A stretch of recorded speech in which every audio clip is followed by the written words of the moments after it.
गंगणपतये नमः। ओम सरस्वत्यै नमः। सुस्वागतम अत्र भवतां सर्वेषां। आज हम 10वीं कक्षा के संस्कृत की पाठ्य पुस्तक सेमुसी भाग 2 का चतुर्थ पाठ शिशु लालनम पढ़ेंगे। प्रस्तुत पाठ संस्कृत नाट्य साहित्य के प्रसिद्ध नाटक कुंदमाला के 5th अंक से संपादित किया गया है। इसके रचयिता प्रसिद्ध नाटककार श्री दिंगनाग हैं। इस नाटक के अंश में रामचंद्र जी कुश और लव को सिंहासन पर बैठाना चाहते हैं, लेकिन कुश और लव दोनों अति शालीनता पूर्वक मना कर देते हैं। सिंहासन पर बैठे हुए श्री रामचंद्र जी कुश और लव के सौंदर्य से आकृष्ट होकर उन्हें अपनी गोद में बैठा लेते हैं और आनंदित होते हैं। इस पाठ में कुश और लव के स्नेह का और उनके सौंदर्य का अत्यंत मनोहारी वर्णन किया गया है, जो इस प्रकार है। सिंहासनस्थ राम है, सिंहासन पर बैठे हुए राम। ततः प्रवेशतः विदूषकेन उपदिश्यमान मार्गौ तापसौ कुशलवौ। ततः उसके बाद प्रवेशतः प्रवेश करते हैं, यह एक साधारण क्रिया है। विदूषकेन विदूषक के द्वारा, उपदिश्यमान मार्गौ रास्ता दिखाए जाते हुए, तापसौ तपस्वी, कुशलवौ कुश और लव प्रवेशतः प्रवेश करते हैं। कुशलवौ ये कर्ता है, तापसौ ये विशेषण है कर्ता का, और विदूषकेन उपदिश्यमान मार्गौ ये भी कर्ता का विशेषण है। विदूषक है, विदूषक कहता है इतः इतः आर्यौ के हे आर्य, इधर से। कुश लवौ कुश और लव दोनों कहते हैं रामम उपसृत्य प्रणम्य च। राम के पास जाकर और प्रणाम करके, उपसृत्य उपसर्ग श्री धातु कत्वा को लप हो गया है। अपि कुशलम महाराजस्य, क्या महाराज ठीक ठाक हैं, अर्थात क्या महाराज कुशल पूर्वक हैं। राम है, रामचंद्र जी कहते हैं युष्मत दर्शनात् कुशलम एव। युष्मत प्लस दर्शनात् कुशलम प्लस इव, आपके दर्शन से कुशल ही हैं। भवतो किम वयम अत्र कुशल प्रश्नस्य भाजनम एव। भवतो आप दोनों के, किम माने क्या, वयम अत्र क्या हम आप दोनों के कुशल प्रश्न पूछने के ही योग्य हैं। भाजनम, भाजनम का अर्थ होता है योग्य। न पुनरतिथि जन समुचितस्य कंठाश्लेषस्य, क्या अतिथि जन के योग्य गले लगने के योग्य नहीं है। न माने नहीं है। परिस्वज्य गले लगकर, अहो अरे। हृदय ग्राही स्पर्श है, यह स्पर्श हृदय को छू लेने वाला है। आसनार्धम उपवेशयते, आसन प्लस अर्धम प्लस उपवेशयते, आधे आसन पर बैठाते हैं। उभौ दोनों कुश और लव दोनों कहते हैं राजासनम खलवेतत, खलु प्लस एतत। एतत का अर्थ होता है यह। राजासन माने राजा का आसन, यह राजा का आसन है। न युक्तम अध्यासितुम, युक्तम प्लस अध्यासेतुम, इस पर बैठना उचित नहीं है। युक्तम का अर्थ होता है उचित, उचित नहीं है। राम है, राम कहता है सव्यवधानम न चारित्र लोपाय।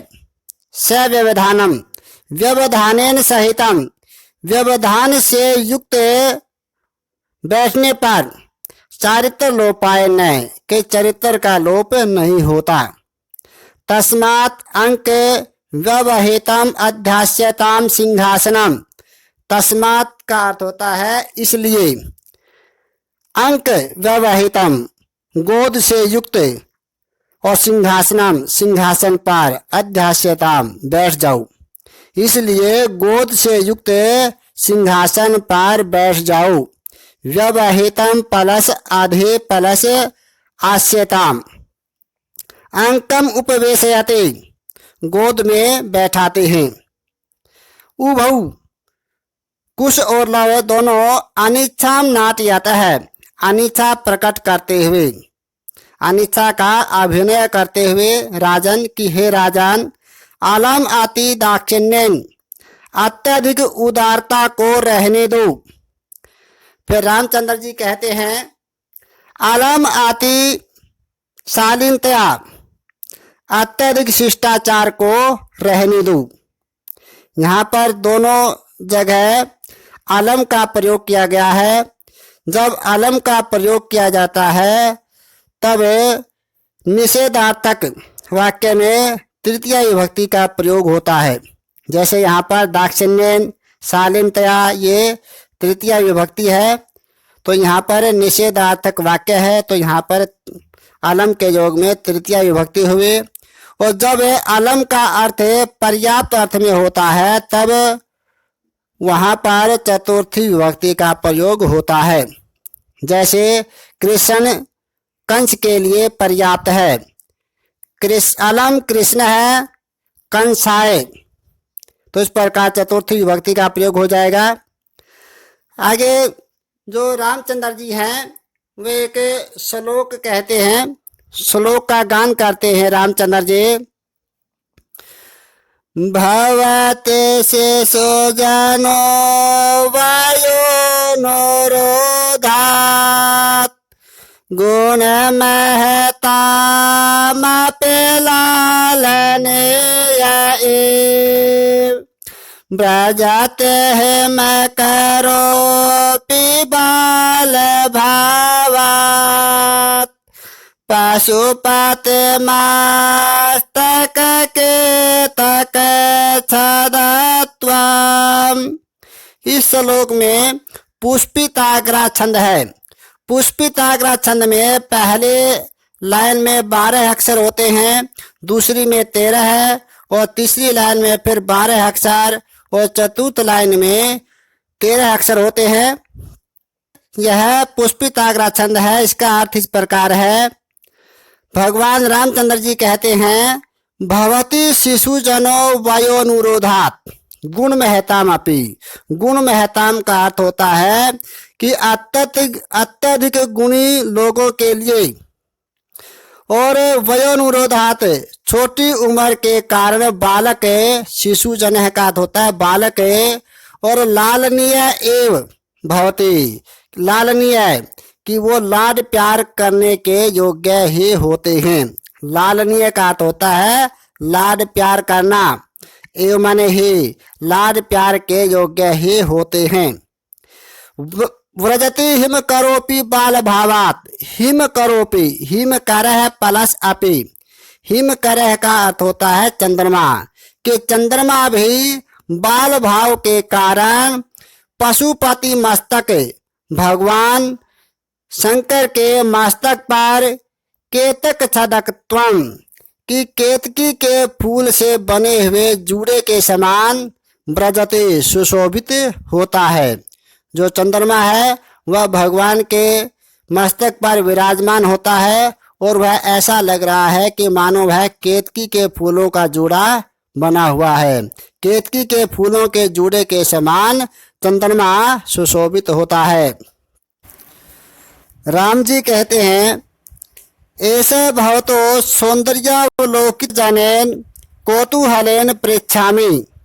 ऐसा, ऐसे का अर्थ होता यह मैं भवतो आप दोनों के सौंदर्यावलोकित जनेन के सौंदर्य के देखने से उत्पन्न कौतूहलेन उत्कंठा के कारण पृच्छामि पूछ रहा हूँ कि यह मैं आप दोनों के सौंदर्य के देखने से उत्पन्न उत्कंठा के कारण पूछ रहा हूँ। अक्षत्रिय कुल पितामह्यो सूर्य चंद्रयो को वा भवतोर वंशस्य कहता कि क्षत्रिय कुल के पितामह सूर्य और चंद्रमा में से आप दोनों के वंश का कर्ता कौन है। भवतोर वंशस्य आपके वंश का कर्ता, और को का तोता है कौन, कि आप दोनों के वंश का कर्ता कौन है। लव है, लव कहता है भगवान सहसा दे देते, भगवान सूर्य। सहस्र दे देते का अर्थ होता है सूर्य, सहस्र का अर्थ होता है हजार, दे देती माने किरणें, जिसकी हजारों किरणें होती हैं। तो इस प्रकार सूर्य के हजारों किरणें होती हैं, तो सहस्र दे देते का अर्थ होता है भगवान सूर्य। राम है, राम कहता है कथम अस्मत् समानाभिजनौ संवृतौ। कथम, कथम का अर्थ होता है कैसे। अस्मत् माने हमारे, समानाभिजनौ माने समान कुल में उत्पन्न, और संवृतौ माने हो गए हो, कि कैसे हमारे समान कुल में उत्पन्न हो गए हो। आज शिशुलाल नाम यह पाठ यहीं तक पढ़ते हैं। पाठ का शेष भाग अगले वीडियो में पढ़ेंगे। तावत् शुभमस्तु। जयतु भारती, जयतु संस्कृतम।